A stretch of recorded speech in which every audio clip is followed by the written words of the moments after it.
जय श्री कृष्ण दोस्तों, आप सभी को हमारे चैनल में स्वागत है। नवरात्रि के तीसरे दिन पूजा के समय सुन ले ये कथा, मन की मुरादें होगी पूरी। चलिए बिना स्किप की वीडियो को लास्ट तक देखना। माँ दुर्गा की बनी रहेगी कृपा। आज चैत्र नवरात्रि का तीसरा दिन है। इस दिन विशेष रूप से माँ चंद्रघंटा की पूजा की जाती है। माना जाता है कि जो भी व्यक्ति माँ चंद्रघंटा की पूजा पूरी श्रद्धा भक्ति से आराधना करता है वह पराक्रमी और निर्भय हो जाता है। तो आई जाते हैं कि माँ चंद्रघंटा की कथा और उनके मन पसंद भोग के बारे में। चैत्र नवरात्रि शुरू हो चुके हैं। आज चैत्र नवरात्रि का तीसरा दिन जो माँ चंद्रघंटा को समर्पित माना जाता है।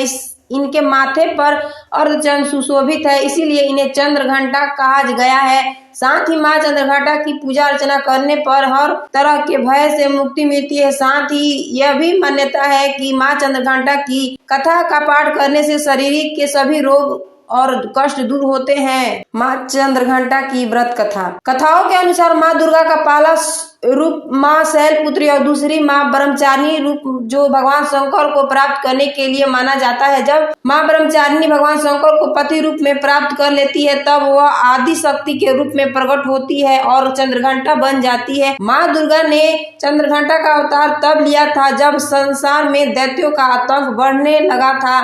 साथ ही उस समय महिषासुर का भयंकर युद्ध देवताओं से चल रहा था। महिषासुर देवराज इंद्र का सिंहासन प्राप्त करना चाहता था। वह स्वर्ग लोक पर राज करने की इच्छा पूरी करने के लिए यह युद्ध का कर रहा था। को महिषासुर इच्छा का पता चला तो वो परेशान हो गए और भगवान ब्रह्मा विष्णु और महेश के सामने पहुंचे। ब्रह्मा विष्णु और महेश ने देवताओं की बात सुनकर क्रोध प्रकट किया और क्रोध आने पर उन तीनों के मुंह से जो ऊर्जा निकली उस ऊर्जा से एक देवी अवतरित हुई। उस देवी को भयानक भगवान शंकर ने अपना त्रिशूल, भगवान विष्णु ने अपना चक्र, इंद्र ने अपना घड़ा, सूर्य ने अपना तेज और तलवार और सिंह प्रदान किया। इसके बाद चंद्रघंटा ने महिषासुर का वध कर देवताओं की रक्षा की।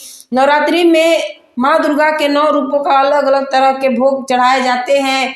माना जाता है कि माँ चंद्रघंटा को खीर बहुत ही पसंद है, इसीलिए माँ को केसर या साबूदाना का खीर का भोग लगा सकते हैं। पंचामृत का मिश्रण इन सभी 5 गुणों का प्रतीक है। पंचामृत दूध, दही, घी, शहद और गंगाजल का मिश्रण होता है। यह माँ चंद्रघंटा को अत्यंत प्रिय है। यह मिश्रित 5 पवित्र पदार्थों से बना होता है जिनमें से प्रत्येक का अपना महत्व है। दूध को शुद्धता और पोषण का भी प्रतीक माना जाता है, इसीलिए आप माँ चंद्रघंटा को कच्चा दूध भी चढ़ा सकते हैं।